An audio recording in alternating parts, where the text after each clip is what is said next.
Ես ամբողջությամբ միանում եմ պաշտպան Մեժրումյանի երկրացիական միջնորդությանը և կարծում եմ, որ ինչպես նախորդ դատավարության ժամանակ ծանոթական կարգի ապահովման հետ կապված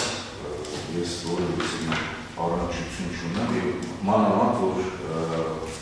հոդվածի հետ նկատի ունեմ, մանավանդ, որ Սահմանադրական դատարանը ճանաչել է 78-79 հոդվածների համաձայն այն Սահմանադրությանը հակասող և անբավար։ Մի քանի հավելումներ ես կարող եմ ասել, որ նախ և առաջ նոր միջնորդության մեջ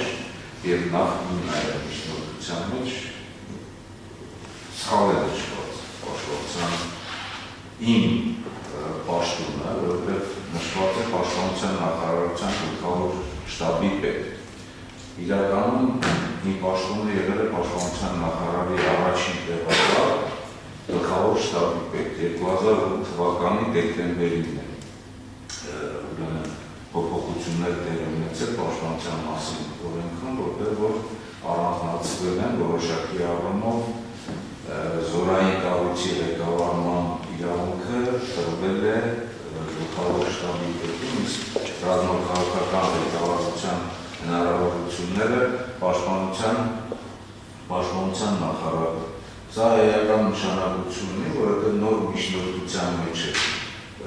նշված չի հանրարման, իսկ բանը նշված չի եղել, որ ես հանդիսանում եմ ազգային ժողովի պատգամավոր։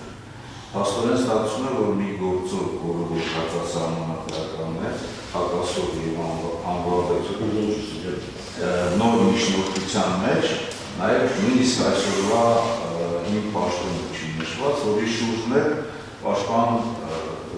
Մեժրումյանը ներկայացնում է համապատասխան միջնորդությունը քրեական հետապնդումը դադարեցնելու բացառապես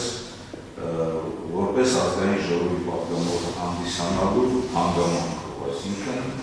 անձեռնքելիության հարցը ըստ ընթացակարգերի լուծելու հետ կապված։ Դրա համար որպեսզի չերկարացնեմ, ես գտնում եմ, որ այսօր նորից եմ ասում, որ ես միավորվել չէ, ես չեմ գտնում, առավել ևս, որ իհարկե առաջ անցնելով ասեմ, հաջորդ հարցերի մեջ է դա ներկված լինելու և այնտեղ պարտավորություններ կտանք, եթե այս դատավարությունը շարունակվի, որ Հայաստանի Հանրապետության զինված ուժերը և նրա կազմում գլխավոր շտաբի պետը որպես առաջին տեղակալ գործել են օրենքների համաձայն և գործել են բացառապես այն նպատակով, որպեսզի կարողանան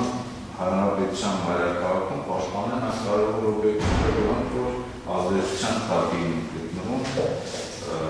ոչ խաղաղ ցուցարարների կողմից։ Դրա համար ես միանում եմ և գտնում եմ, որ քրեական հետապնդումը պետք է